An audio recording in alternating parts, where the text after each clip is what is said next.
Shalom, shalom, shalom, bien-aimés. Shalom, bienvenue sur notre chaîne YouTube Élan de foi. Je suis votre servante Natacha, ravie de vous retrouver ce matin.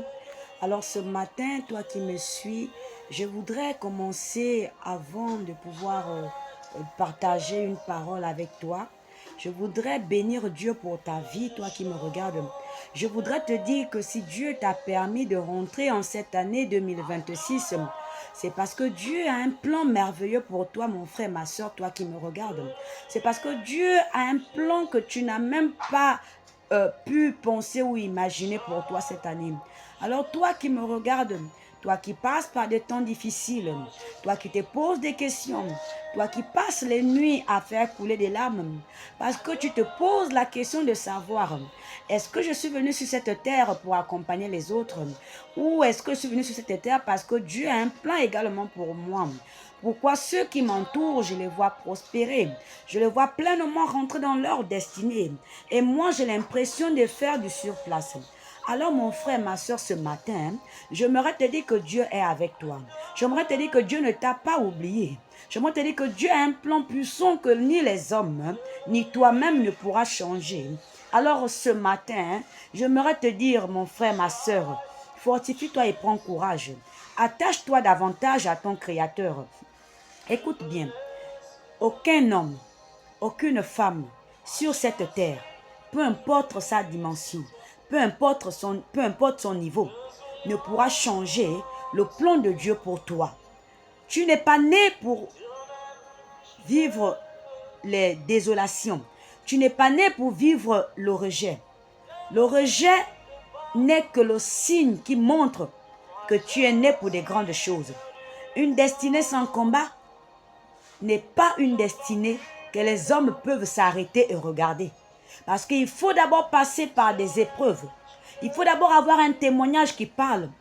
Afin que lorsque tu exhorteras quelqu'un, lorsque tu parleras à une personne de Christ, la personne sera touchée par ce que tu sortiras de ta bouche. Alors, bien-aimé, ce matin, je veux te rendre un témoignage. Écoute bien. Que ce témoignage te parle. Que ce témoignage touche ton cœur. Que ce témoignage ravive la flamme qui est en toi. Parce que Dieu me dit que tu es appelé à des grandes choses. Tu es appelé à rassembler, toi mon frère. Tu es appelé à être un canal de bénédiction pour plus d'un, toi ma soeur. Écoute bien. Il y a de cela un moment, le Seigneur m'a permis de rencontrer comme ça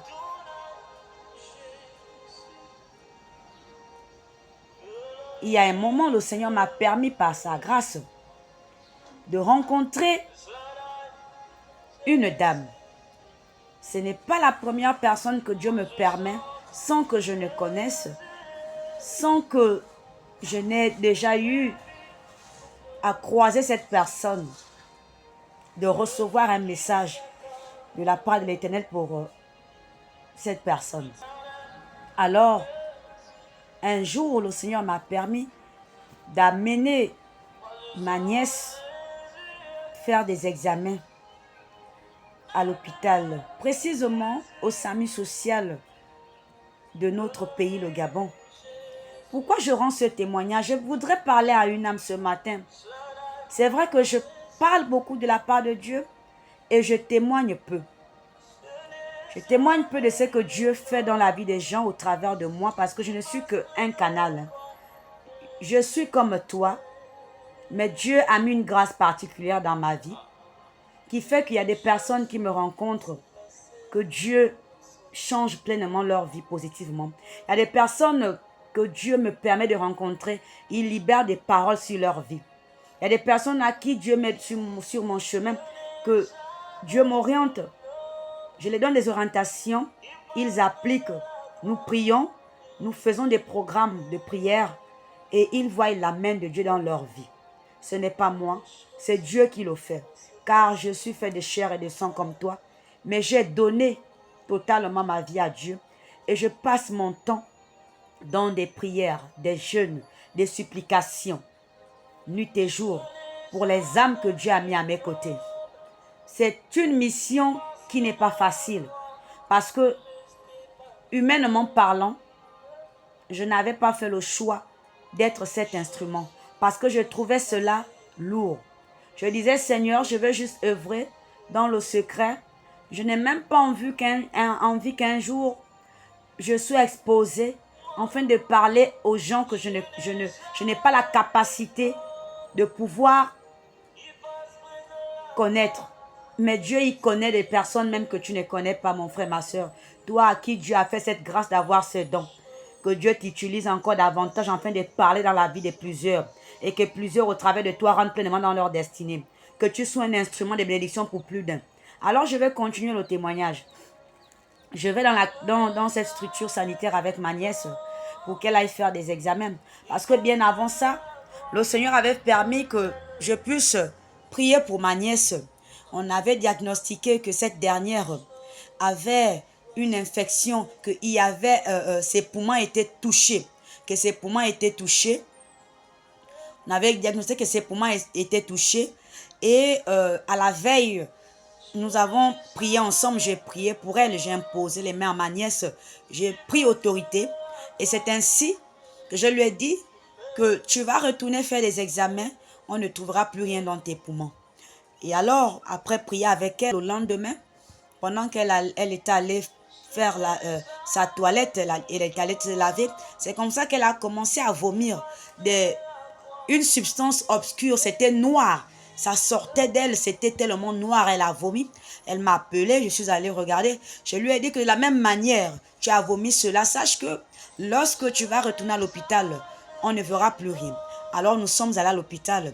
Pendant que nous étions à l'hôpital, je n'ai pas compris, il y avait une grande foule. Mais il y a une dame particulièrement que Dieu parlait au travers de moi. J'écoutais ce qu'elle parlait. Je l'entendais parler.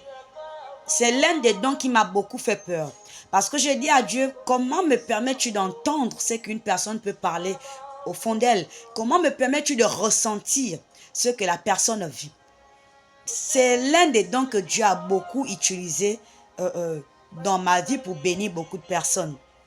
Alors, on a pris les paramètres à ma nièce, on a fait tout ce qu'on a fait. Je dis, bon, je vais suivre ma nièce, mais chaque fois que ma nièce et moi, on se déplaçait d'un service à l'autre, cette dame aussi, elle était là. Alors, je vous assure que Dieu a fait quelque chose de puissant dans la vie de cette dame. Je vais vous épargner trop de détails. À la fin, lorsqu'on allait pour faire des examens de sang, moi, je dis, je vais aussi profiter, j'ai envie de faire aussi un bilan sur moi. Je vais aussi regarder un peu mon corps. Et je dis, Seigneur, je vais un peu aussi regarder un peu mon test sérologique. Même si je suis dans la sanctification, je vais aussi regarder un peu ma vie. Je suis à mon sang. Je suis allée dans le même service. La dame était assise à côté de moi. Mais tout à coup, mon cœur a commencé à battre fort. J'ai commencé à sentir des palpitations. Je dis que, Seigneur, c'est comment j'ai peur ainsi. Et pourtant, c'est vrai que cette maladie ne s'attrape pas seulement par des rapports sexuels, elle peut aussi s'attraper par des objets souillés. Mais Seigneur, je ne vois pas où je me suis mise en contact avec un objet souillé. La dame était assise à côté de moi, mon cœur battait fort, tellement fort que j'ai commencé à sentir la peur monter sur moi. J'avais déjà donné le sang, on avait déjà pris mon sang pour analyser, donc j'attendais les résultats. J'étais assise à côté de cette dame. Je lui parlais de Christ. Elle aussi, elle prie. On parlait et tout. Et par la suite, les résultats sont sortis. J'ai pris mes résultats. J'ai regardé mes résultats. Rien de mal n'était. Les résultats étaient négatifs. Alors cette dame a pris ses examens. Quand elle a pris ses examens, elle ne les a pas pris comme tout le monde. Il y a un médecin qui est venu vers elle, l'a appelé, lui a amené au service social. On l'a amené, on l'a dit, madame, vous êtes venue avec qui? Elle a dit, elle est venue seule. Alors, j'ai senti une forte envie de l'accompagner. J'ai dit, je peux l'accompagner. Ils ont dit, vous la connaissez? J'ai dit, non, je ne la connais pas, mais Dieu connaît cette femme. J'ai dit à ma nièce, termine de faire ce que tu as à faire. Je vais te retrouver, je dois suivre cette dame. Nous étions aux environs de 18 heures par là. Je l'ai suivi au service social, hein. Au service psychologique, excusez-moi, au service psychologique. Arrivé là-bas, le médecin a commencé, le psychologue a commencé à l'exhorter, parler avec elle, lui dire quel que soit le résultat qui est sorti. Sache que y a des personnes qui ont vécu avant toi cela et ils ont accepté, il suffit d'accepter la maladie et par la suite tu prends les médicaments et tu vas vivre comme tout le monde. La dame s'est mise à pleurer, elle s'est écroulée. Je l'ai attrapée, j'ai commencé à prier avec, je l'ai saisie par les mains. Je lui ai dit que cette maladie, la même manière elle est arrivée, elle repartira. Moi, je crois. Le docteur m'a dit, oui, tu peux croire. Oui, c'est vrai, nous prions tous, mais les résultats sont là, elle est malade. Je dis que, docteur, ça, ce sont les examens qui ont dit qu'elle était malade. Et ces examens, c'est une machine qui a détecté que c'était une maladie qui était dans son sang. Mais ce n'est pas ce que Dieu a dit dans sa vie. Le médecin a dit, mais madame, ne soyez pas... ne faites pas un déni. Je dis, monsieur, je suis également une personne qui a aussi de la connaissance comme vous. J'ai quand même aussi appris. J'ai à moi une connaissance parce que j'ai fait aussi des études universitaires. J'ai au moins aussi acquis un niveau qui me permet également de raisonner en tant qu'intellectuel. Mais je vous dis que ce n'est pas le diagnostic de Dieu dans sa vie. C'est ainsi que par la grâce de Dieu, j'ai pu réconforter la dame. J'ai dit, maman, prends mon numéro. Et elle a pris mon numéro. Par la suite, j'ai payé son taxi, elle est rentrée. Dieu a permis qu'on fasse un programme de prière. Nous avons tellement prié. Nous avons élevé la voix. Elle a prié. Elle est rentrée dans les temps de jeûne, de prière. Mais je vous assure que quelques temps après, parce que la prière, nous ne l'avons pas fait seulement à deux. J'ai joint d'autres personnes. Nous avons prié énormément pour elle. Et cette dame, par la suite, elle a fait les examens dans trois structures hospitalières. Il a été déclaré que dans les 3 structures, qu'elle n'avait plus du VIH-Sida dans son sang. Cette dame n'avait plus le VIH-Sida. Alors que ce miracle soit connecté à ta vie. Alors que tu reçoives ce miracle. Que la maladie qui était dans ton corps, qu'on avait de la maladie incurable, disparaisse au nom de Jésus. Que tu sois déclaré guéri au nom de Jésus. Que la partie de ta vie qui était attachée, liée, soit libérée et détachée au nom de Jésus. Je proclame et déclare que ce mois de janvier ne s'achève pas. Tu reçois de la part de l'Éternel quelque chose de puissant. Je t'invite à méditer la parole de Dieu. Écoute bien. Dans le livre de Deutéronome 28, du premier verset au verset 14, les grâces qui vont t'arriver si tu t'attaches à Dieu. Alors, demeure béni. Shalom, shalom, shalom.